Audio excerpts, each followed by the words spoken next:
Et salut copains, bienvenue sur ma chaîne YouTube Sudéo Plomberie.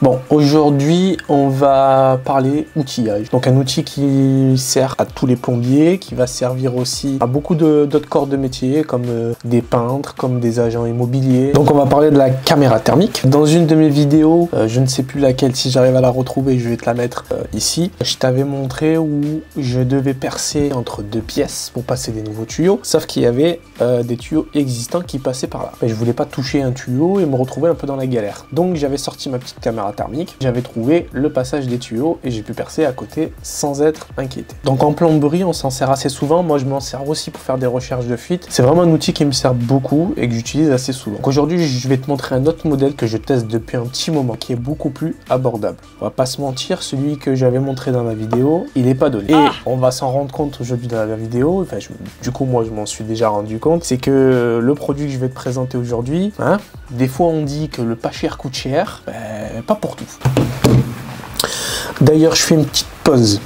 Je vais te faire des vidéos présentation d'outillage. J'avais déjà dit dans une autre vidéo où j'allais faire ça. Et donc après, je vais sûrement faire une petite playlist, comme ça tu vas t'y retrouver dans les vidéos. Et j'aimerais bien y trouver un petit nom de cette playlist. Donc je sais pas, j'ai pas encore vraiment d'idée. Donc si tu veux bien m'aider, tu me mets dans les commentaires un petit nom de playlist que je pourrais mettre ce genre de vidéo comme aujourd'hui. Donc aujourd'hui, on va parler de la petite Ashika Micro E03. Donc Ashika Micro, c'est un des leaders dans l'imagerie thermique. Donc c'est une filiale d'un autre groupe, je ne sais plus le nom. Ils font pas que des caméras thermiques comme ça, ils font aussi de la caméra thermique que tu mets sur le téléphone. Ils font aussi l'imagerie pour les chasseurs, etc., etc. Donc j'invite à aller voir leur site internet, c'est assez bien fait, c'est complet, il y a plein de modèles différents. Donc tu peux regarder si ça t'intéresse.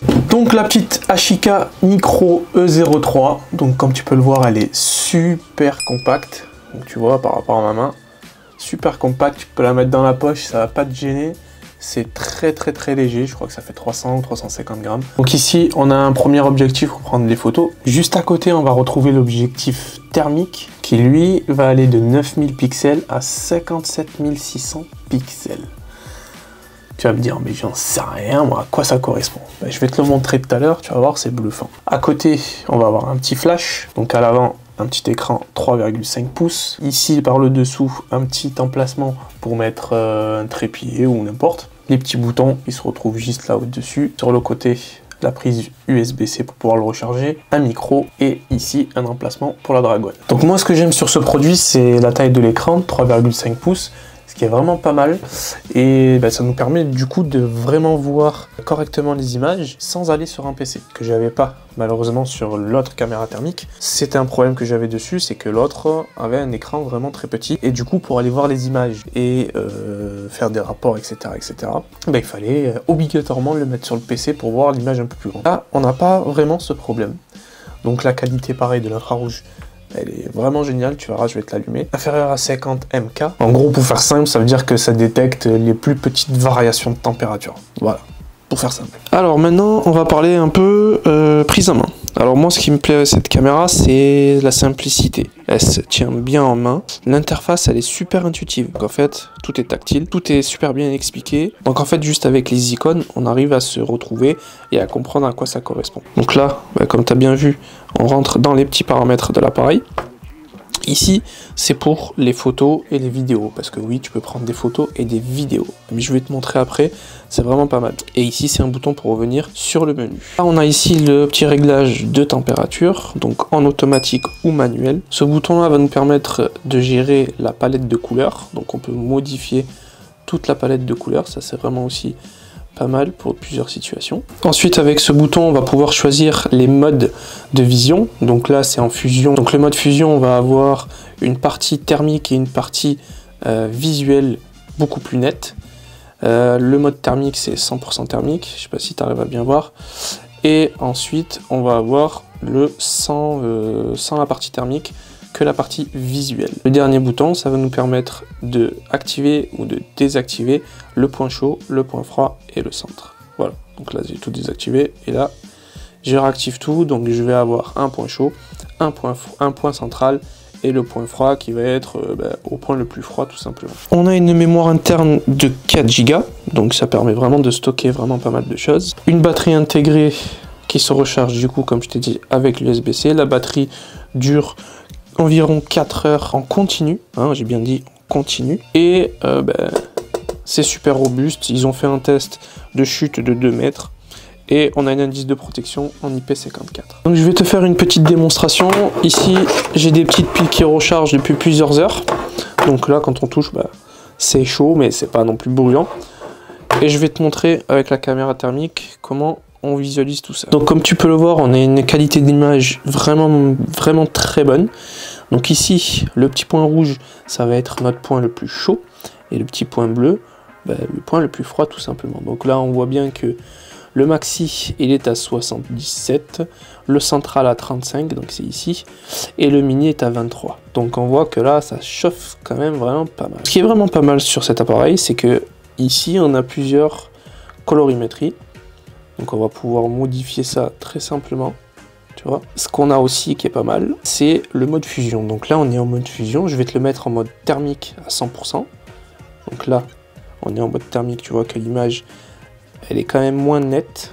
Ici, le mode fusion qui permet d'avoir l'imagerie thermique et notre image de ce qu'on prend. Et le dernier bouton, c'est comme un appareil photo, on n'a rien du tout. Donc moi j'aime bien ces deux modes là, l'imagerie thermique et l'imagerie en fusion, parce que des fois en thermique on voit pas vraiment ce qu'on mesure, alors que la fusion on voit à travers et du coup on peut se rendre compte de ce qu'on filme. Donc ici j'ai mon petit bouton pour prendre une photo, mais aussi pour pouvoir faire une vidéo. Donc là en appuyant dessus une fois, on va prendre une photo.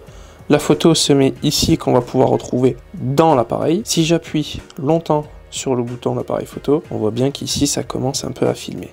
Donc ça commence à filmer, donc on peut se faire des petits rapports, on peut, je sais pas moi, être dans une chaufferie et parler en même temps et expliquer ce qui se passe et après se retrouver sur notre PC, faire notre petit rapport, etc. etc. Une fois qu'on a terminé d'enregistrer, on appuie sur le bouton et c'est parfait.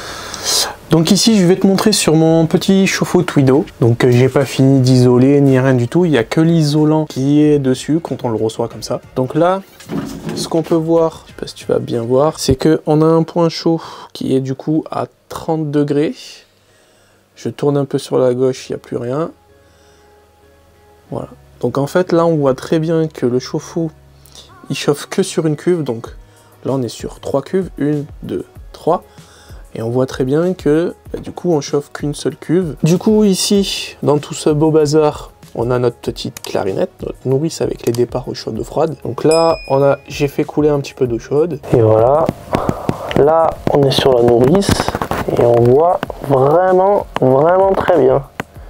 Tu vois qu'on voit tous les départs, ma petite nourrice d'eau chaude. Juste au-dessus, on a la nourrice d'eau froide et le tuyau qui part sous le chauffe-eau.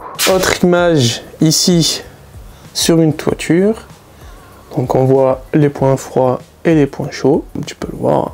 Encore une fois, la qualité d'image est vraiment magnifique. Ici, avec ma petite lumière LED, on voit clairement que ça chauffe, même si c'est pas brûlant, énorme. Mais on voit clairement que ça chauffe. On a une autre possibilité qui est vraiment géniale. C'est que tu vois, en appuyant juste une fois dessus, on peut régler le zoom, qui est vraiment pas mal, hein, tu vois, regarde, qui va jusqu'à 4 fois. Ce qui va être pas mal aussi, c'est que dans les paramètres, on va pouvoir avoir plusieurs réglages, dont l'émissivité. En fait, l'émissivité, c'est ton support. Donc tu vois là, tu as plusieurs supports, comme silicone, la peinture, le bois, PVC, voilà. On a plusieurs supports et on a plusieurs émissivités qui vont nous permettre d'avoir une capture plus précise par rapport à ton support. Ensuite, je vais te montrer du coup les photos et la vidéo qu'on a pris tout à l'heure. Donc, on se retrouve dans la partie interne de l'appareil, donc capacité de 4 Go, où on a nos photos et nos vidéos. C'est ce que j'aime bien sur cet appareil-là, c'est que, tu vois, on a accès directement depuis l'appareil à nos photos et nos vidéos. On n'a pas besoin d'aller sur un PC. Et donc, on se retrouve avec notre petite photo.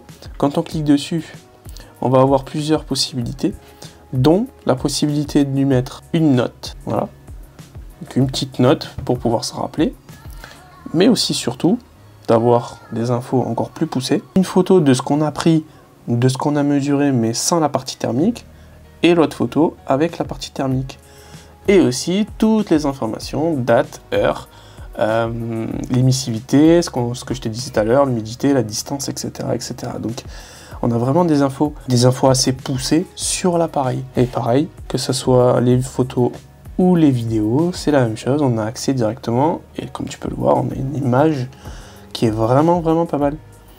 Alors on n'a pas le son, on a le son que sur un PC ou autre, mais en tout cas, on peut déjà voir la vidéo, et pareil, même sur les vidéos, on peut faire des notes, etc., etc. Alors pour conclure, je vais dire que c'est vraiment un appareil vraiment efficace, compact, assez facile d'utilisation, un très bon rapport qualité-prix.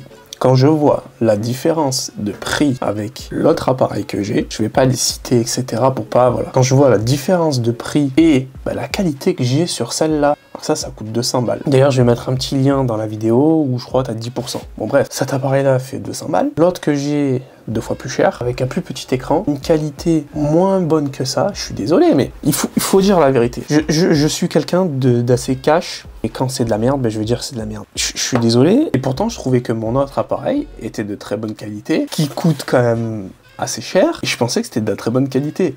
Au final, quand je vois que ça fait 2 fois mieux le taf, avec beaucoup plus d'informations, beaucoup plus de fonctionnalités, je dis putain, quand on dit que le pas cher coûte cher, merde quoi. Je suis pas d'accord sur ce coup-là. Donc pour le plombier, pour le peintre, l'architecte, l'agent immobilier, etc., etc., va pas chercher plus loin. Voilà. Cet appareil-là, il fait le taf à 100%. Pas besoin de mettre 1000 balles ou plus dans une caméra thermique en pensant qu'on va avoir quelque chose de très bonne qualité, et non, on peut se tromper. Donc voilà, petit appareil bien sympathique. Donc voilà copains, j'espère que la vidéo t'a plu sur cette petite caméra thermique.